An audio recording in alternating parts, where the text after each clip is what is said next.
पर कई मांग लो, तेरी भक्ति से भर गया जय धरा। सुन के राजा यरवधन पर को मांगने लगे, अभी शक्ति को चंदन के डाले बड़ा।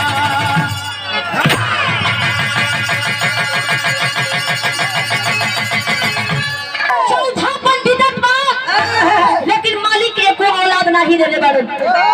और वो धन राजा एक जंगल में जाके एक बात देखा होके मतारी आदि शक्ति जी की याद कैलन। मतारी आदि शक्ति जी प्रकट भइली है, कली के आए राजा ये वधन कुछ मांग लो। और वो धन राजा के आंख से आंसू चले लागल, हाथ जोड़न आखिर माई से मंगलन, कहा गजन निकल एक पल कैसे के बैठ जा, तू मरद हुआ अब नौजवान हुआ कहे पर कैसे बात कर।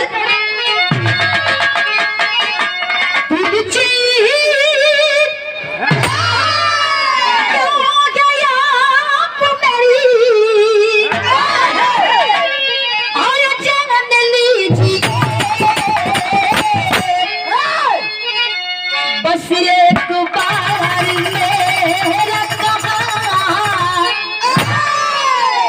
बस एक बार मेरा कहा मान लीजिए।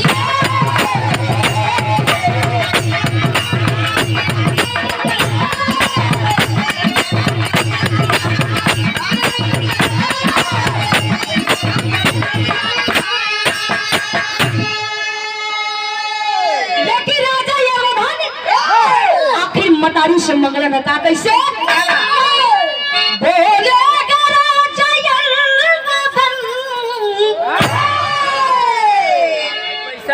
मिंदर ठेकेदार की तरफ से हाँ मिंदर और 51 रुपए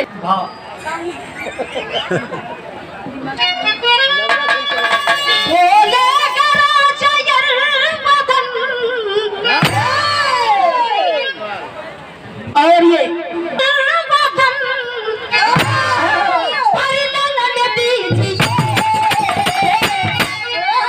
एक पुत्र की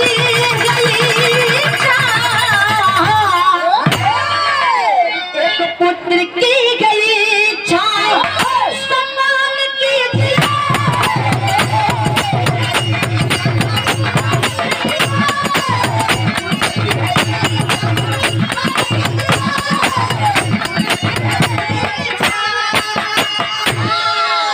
और ये सम्मान मिला हमारे गांव से आदरणीय आप श्री बेशन कवि जी के चरणों में कोटि कोटि नमन। अगर दवाई के बाद तो तुम्हारी आशीर्वाद से मेरे पास कोई चीज की कमी नहीं खेमाई पैसा कभी कभी के आए यरवधन राजा चार प्रधान देख बोली महीना बीतते मेरे रानी के गर्भ से सुंदर बचवा पैदा हुई। मतारी प्रदान देके चलनी है, लेकिन जौहरी से कहे पर कैसे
रानी के गर्भ से सुंदर बचवा पैदा भई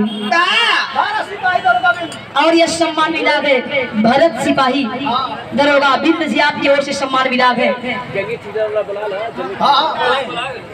मतारी प्रदान देके चली और वो धन राजा के रानी के गर्भ से सुंदर बचवा पैदा भई।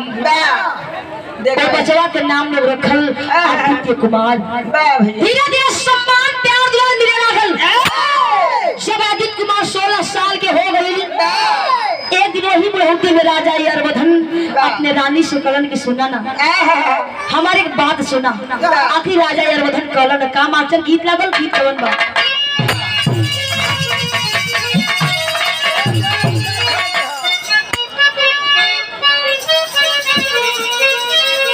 गीत बहुत पुरान बा, बुल्लू मस्ताना से।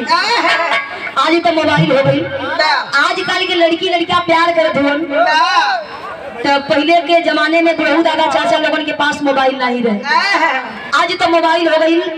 अगर लड़का लड़की से बतियावत तो कहे लगन की तोके देखल चाहत बनी, तुरंत मैसेज कर दो व्हाट्सएप पर। हम तो के देखल चाहत है के मंदिर पे आ जाइए। आज हम मंदिर पे गदा उठा जाए दोनों जाने। हालांकि हो लोग मिले चाह, लेकिन ये लोगन के जमाने में बुल्लू मस्ताना जी मोबाइल नहीं रहे। ये लोगन के जमाने में खुरपी हसुआ रहे। तो का करे लोग, बेटवा से बेटवा खुरपिया का हसुआ का लड़ाई लोग का लड़ावे लोग नहीं, हम बतावत है कैसे कोई आड़ देख के आज देख के वो लोग जाके लोग तैयार देख के लोग जमीनिया पर निशान बनावे कि यही रारी में रह यही जाए आ जाइए। ये लोग प्यार करे, लेकिन कोनो मेहरारू अपने मरद खातिर चिट्ठी लिखत बा। कैसे चिट्ठी लिखत मानी जानेगा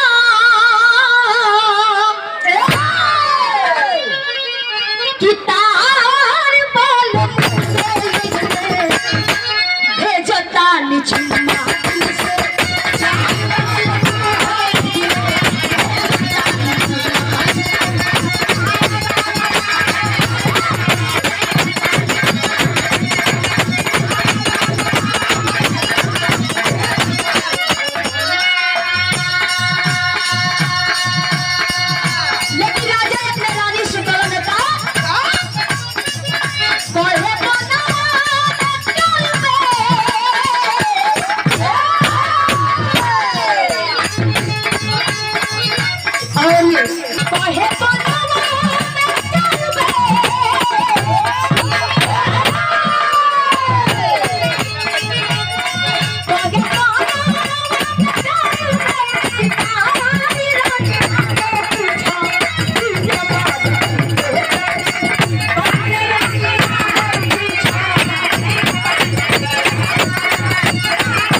धारे ठेकेदार साहब जी आप की ओर से सम्मान मिला और राकेश साउंड सर्विस जिला पंचायत के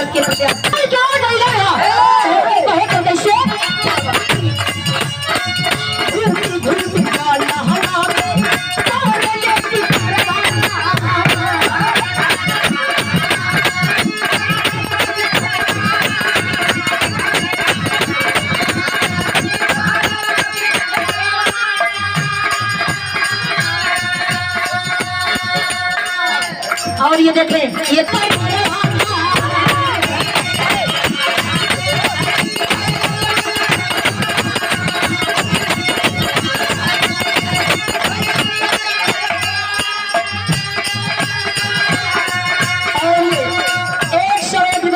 दिवाली माई का बोलना दिवाली माई के स्थान पर ये कार्यक्रम रखा गया है।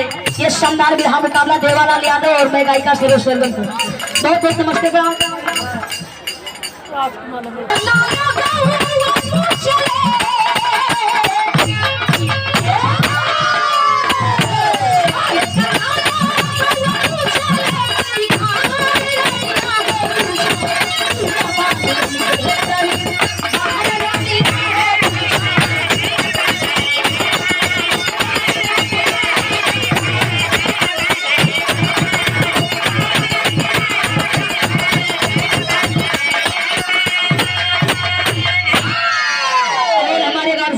आप श्री बेचन कवि जी के सुपुत्री निशा कुमारी पूरे परिवार की ओर से यह आशीर्वाद आया है और 51 रुपए देकर के सम्मानित किए क्षेत्र पंचायत सदस्य पद के प्रत्याशी बीडीसी मनोज बिंद जी, ये आपकी ओर से सम्मान मिला के चरणों में कोटि कोटि नमन।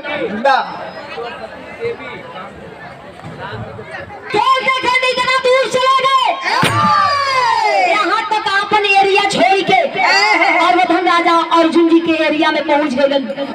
अर्जुन जी देखो कलन की ऐप हो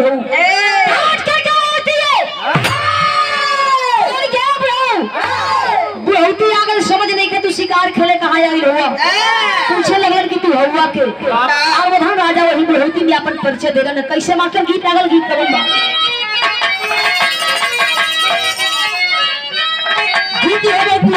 कैसे प्रभु आप बसो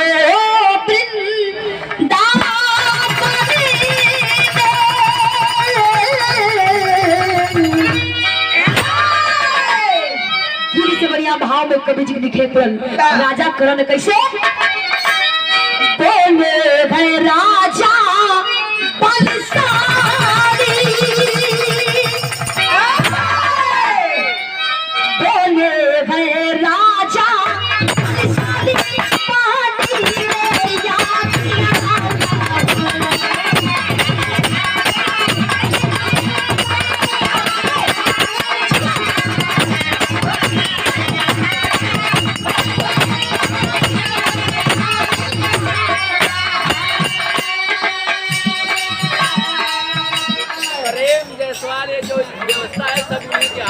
और ये सम्मान मिला गया आदरणीय आप श्री प्रेम जायसवाल जी, जो सारी व्यवस्था आपकी है, बहुत गजब, कोई जवाब नहीं है। नमस्ते प्रणाम कैलाश जी,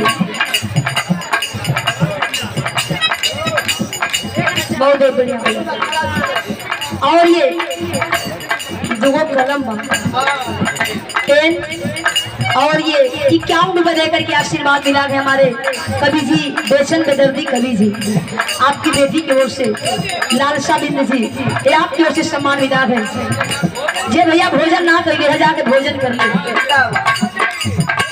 भोजन आप लोग कर ली नहीं तो कई बात भैया भोजन मिली नहीं, टाइम ज्यादा हो गया। नहीं खा जाना कि हम क्या भाई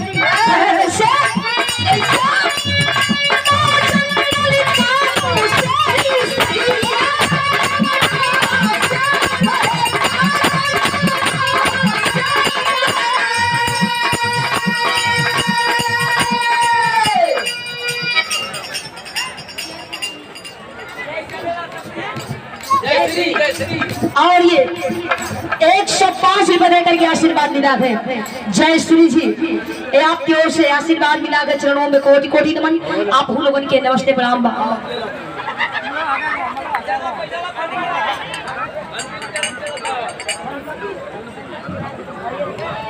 और 101 रुपए देकर के ये सम्मान मिला आदरणीय आप श्री शंकर ठेकेदार साहब जी के, आप धर्म पत्नी है, ये आपकी ओर से आशीर्वाद मिला के चरणों में कोट कोट मन।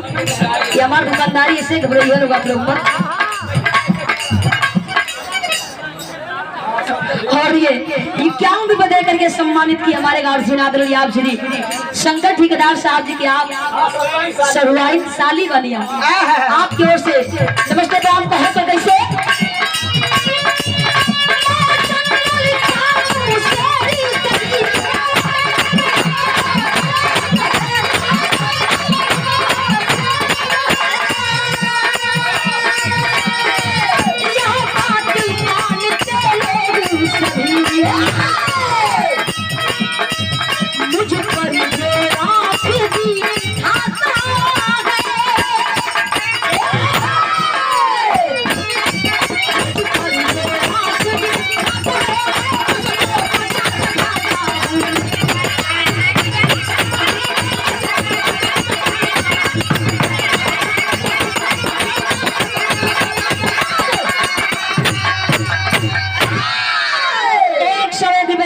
छोटे मुन्ना हमारे गार्जियन आदरणीय आप श्री राम जी बिंद जी के, आप छोटे बेटे हैं रवि बिंद जी, पार्टी की ओर से आशीर्वाद बा। क्या हो कहां से हो और वो राजा कर के हम के लोग शेर कहेला। ये 21 रुपए दे करके सम्मानित की हमारे गार्जियन आदरणीय आप श्री बेचन कवि जी के। चलिए बढ़िया ना। ठीक है भैया, क्रिकेट हमारे कवि जी के सुपुत्री जी के ओर से ये सम्मान मिला है। और जो दिखाई गया राजा वो के लोग शेर कहला हो जाए कि के शेर हो। और वो धन राजा गुस्सा में आग बबूला हो गए, धनुष उठा लिए। अर्जुन जी धनुष बाण उठौलन, बाण पे बाण चले लागल। और वो धन राजा और अर्जुन जी में लड़ाई होत बा। अर्जुन जी के गुस्सा आई, ऐसा बाण मरलन और वो धन राजा के मुड़ी कट गई, धड़ गिरल। यहाँ के बात यही छोड़ी, ये हर महल के अंदर और वो धन राजा के रानी सोलह श्रृंगार करके आंगन में बैठल बड़ी कि अभी ने राजा ना अइलन। बहुत ही आगल में शिकार खेले गई लोगन, अब ही ने ना अइलन। तब तक और वो धन राजा के मुड़िया आके रानी के आंचल में गिरल। रानी देखली अबाक हो गई, छाती पीट पीट कर बड़ी चिल्लात बड़ी। महल के लोग जुटल, लेकिन अरवधन राजा के मुड़िया रानी से कहे लागल, कहत का विदेशिया में कहे के पड़ल,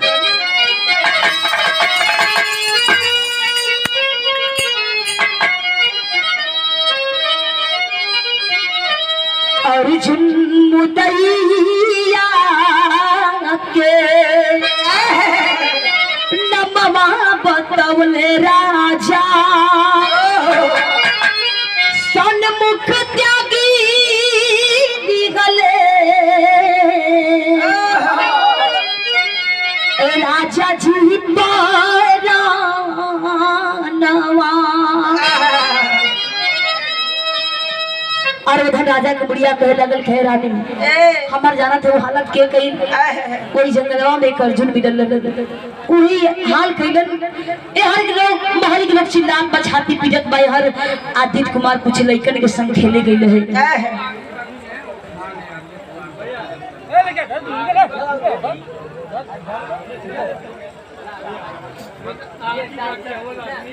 और दिनेश डांसर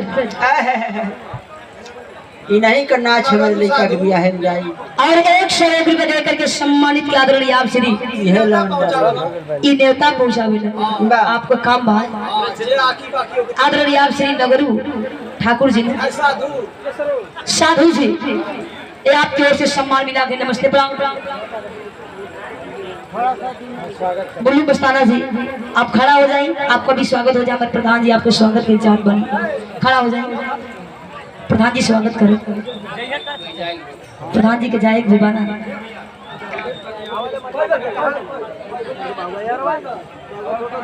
और जोरदार ताली आप लोग बजाइए। पूरे पार्टी को हमारे गार्जियन हमारे कुशली आदरणीय आप श्री उमा शंकर कुशवाहा जी अपन प्रधान नहीं की, लेकिन हमन का प्रधान जी कही ना जा, हमन का विधायक कही ना जा। आप बुल्लू मस्ताना जी को सम्मान किए हैं 2100 रुपए दे करके, और पूरे पार्टी को 500 रुपए दे करके, ड्राइवर जी को भी सम्मानित किए गए। सबको आप स्वागत किए 500 रुपए दे करके।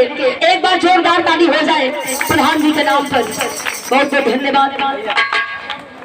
आदित्य कुमार कुछ लड़के के संग खेले गई रहल, तब तक एगो लड़का भागत करार दिल कलश कार्य आदित्यवा काज कर रहा आदित्यवा तू इजा खेलत बड़े तेरे बाबूजी को बुढ़िया कोई अर्जुन नाम ते काट देले बा। आदित्य कुमार भागत परात महल के अंदर आई, लेकिन कहे पर कैसे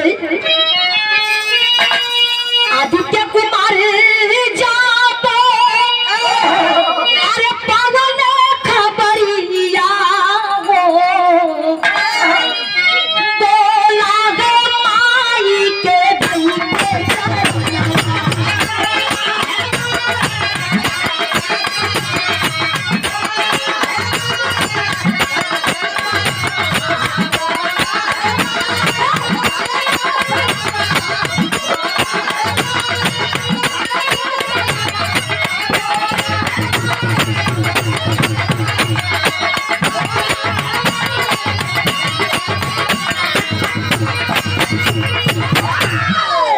आदित्य कुमार भागत बरात महल के राई देखत बा हमर माई रोवत बा, ताला पकड़ के लगा काश करे माई हमरा बड़ी प्रदास केली बर्दाश्त नहीं के होत माई आप पे धनुषा बाढ़ दे क्या अर्जुन बा मेरे बाबू का गर्दन काट देलन माई जब तक अर्जुन के गर्दन ना काटब हम महल वापस नहीं आई आदित्य कुमार धनुष बाढ़ लेके जंगल की ओर चलल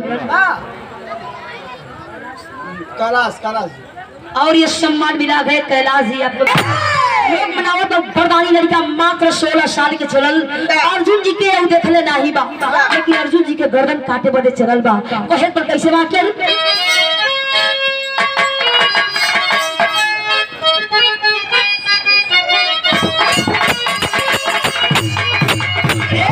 धनुष बाण लेके जंगल के ओर गई ए जंगल में भरी का कहे के पल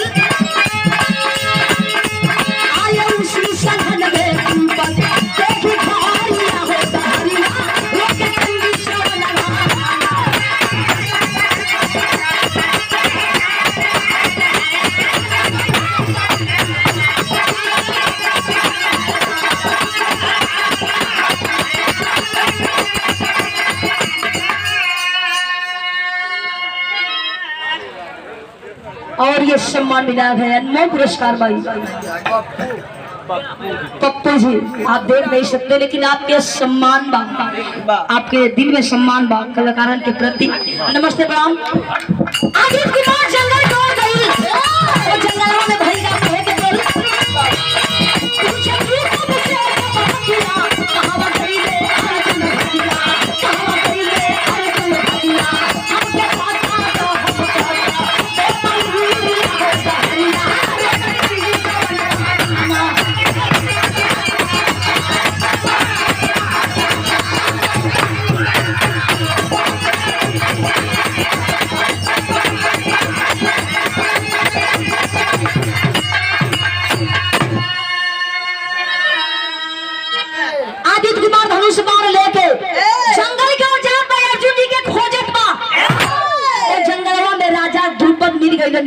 सोचलच की है अर्जुन हुआ रास्ता रोक लिया और दौड़ के चला दिया बस क्या सुन बहुत तुम्हारा बेट गलवा काट गई लेकिन बताओ हमारे बाबूजी का गलती का रहल द्रुपद राजा जब वो लड़का के गुस्सा देखलन कान खड़ा हो गई कलन की मात्र 15-16 साल की लड़का अर्जुन के लड़का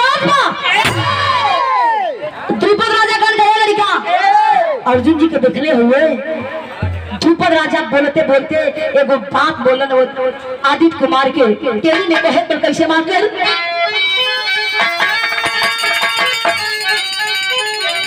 द्रुपद राजा का लड़का के पराई लड़का के कैसे अरे नशाल कागे झूठे बचवा नशाल कागे झूठे बचवा द्रुपद कहे कि तू के नंबर से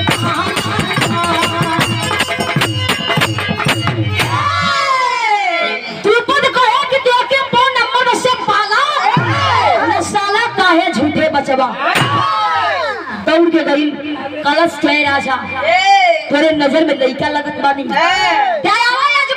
जाए द्रुपद राजा करण की लड़का के सबक सिखावल बहुत जरूरी बा ई केहू के सम्मान से नाम नहीं खेले द्रुपद राजा में और आदित्य कुमार में बाण पे बाण चले लागल द्रुपद राजा जब अभय बाण मरलन तब को ना डराइल हो भैया एकदम डट के सामना कैलाश उपरदानी लड़का जान गल के द्रुपद राजा के है आखिरी दांव रहल है धनुषा बाण फेंकलस आ दौड़ा के द्रुपद राजा के पकड़ लेलस पकड़ के कैलाश का पॉपर से कहे पड़ल और ये सम्मान मिला कैलाश भैया नमस्ते प्रणाम कैलाश का पॉपर से कहे पड़ल कैसे मास्टर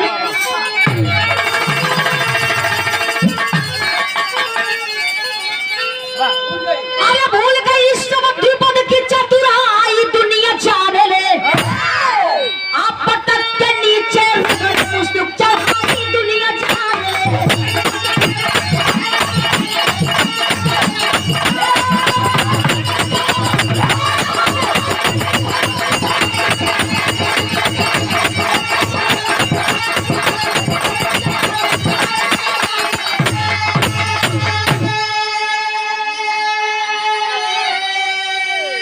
जंगलवा में द्रुपद राजा को उठा के पटकत बाबू आदित्य कुमार द्रुपद राजा बाप बाप चिल्ला दिलन, लेकिन कहे पर कैसे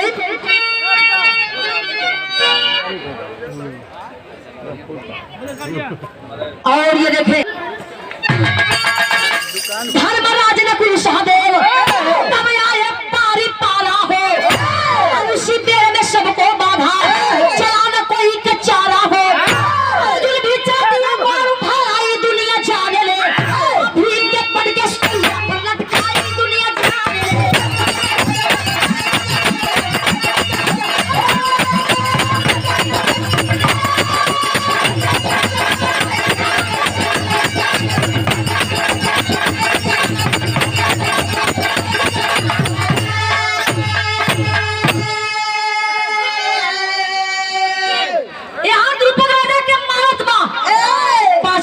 अर्जुन भीम नकुल सहदेव धर्मराज जी वही रास्ते से कहीं जात बालक देखल लो कि राजा या द्रुपद राजा के मात्र 15-16 साल की लड़का इतनी मार मारत बा।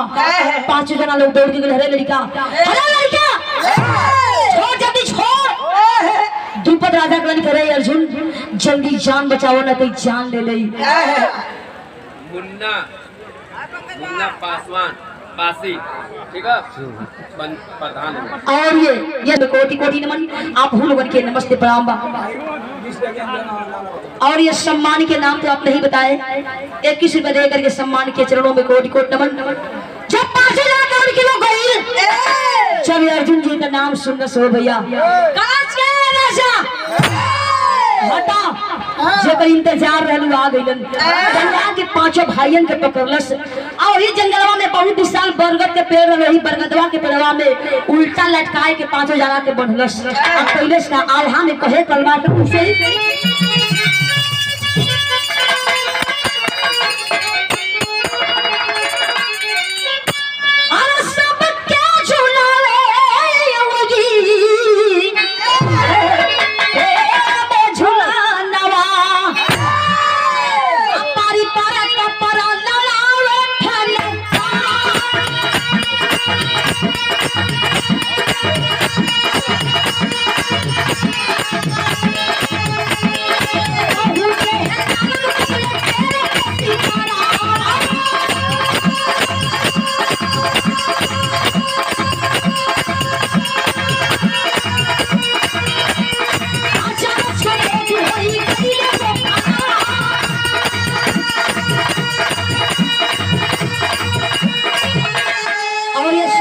विनोद जी और पिंटू जी में 5 के 5 जना के लटका के मारत बा। दुनिया वही पेड़ों में तड़ाक तड़ाक लगाओ बलहर नारद बाबा कहीं जात रन देखलन। जब देखलन अरे बाप रे बाप, कहलन कि मात्र 15-16 साल की लड़का 5 के 5 जना के नाच नचावत बा। नारद बाबा गइलन कहां, वही कैलाश पर्वत पर भगवान भोलेनाथ जी के पास आ गइलन। करन का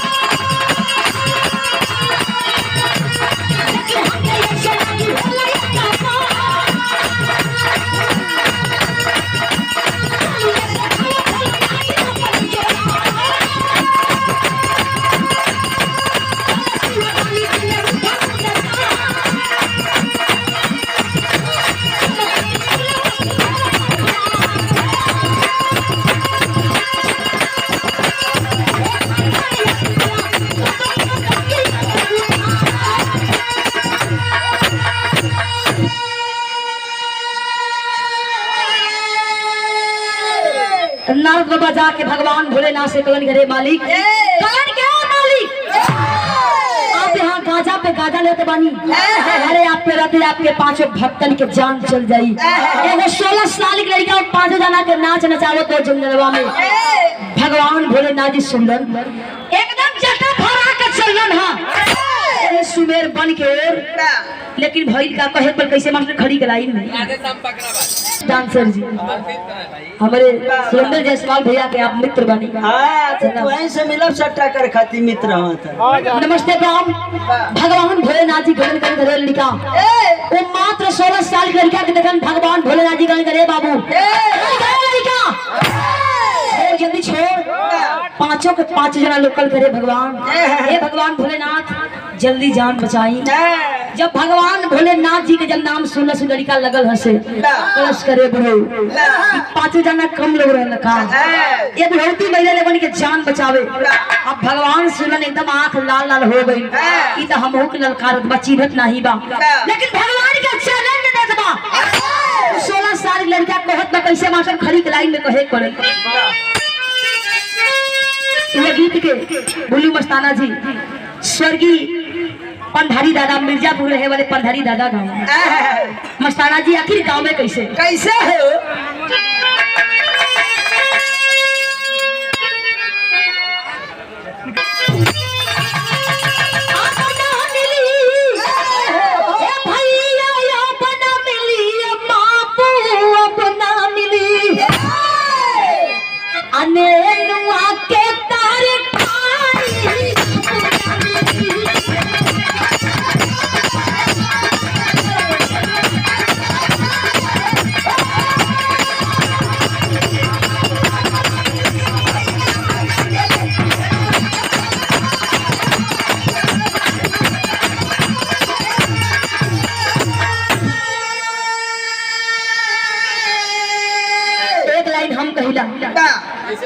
जैसे आज हमारे बड़े भैया राम जी बिंद जी के माता दादी जी इस दुनिया में नहीं है, लेकिन कहे तो कैसे ही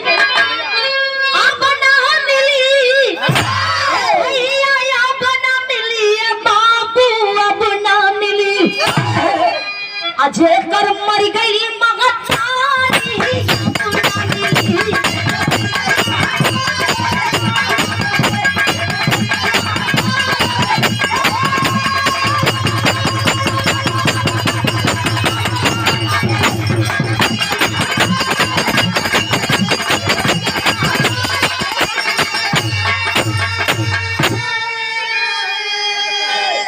आदित्य कुमार भगवान के चैलेंज देत बा।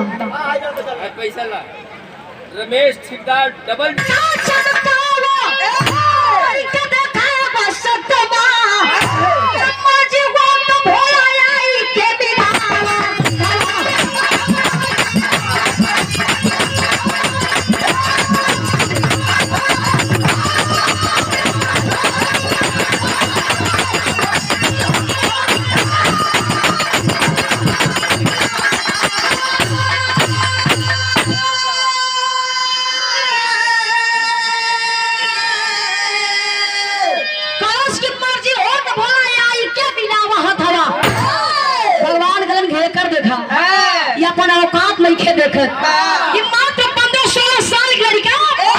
उनके चैलेंज देत बा। भगवान कहलन का कहे फेंक दिए त्रिशूल क्रोध में पहुंच गए बम भोला आदि शक्ति का बरदानी कस के धर लिया नगोटा कस के धर लिया नटोला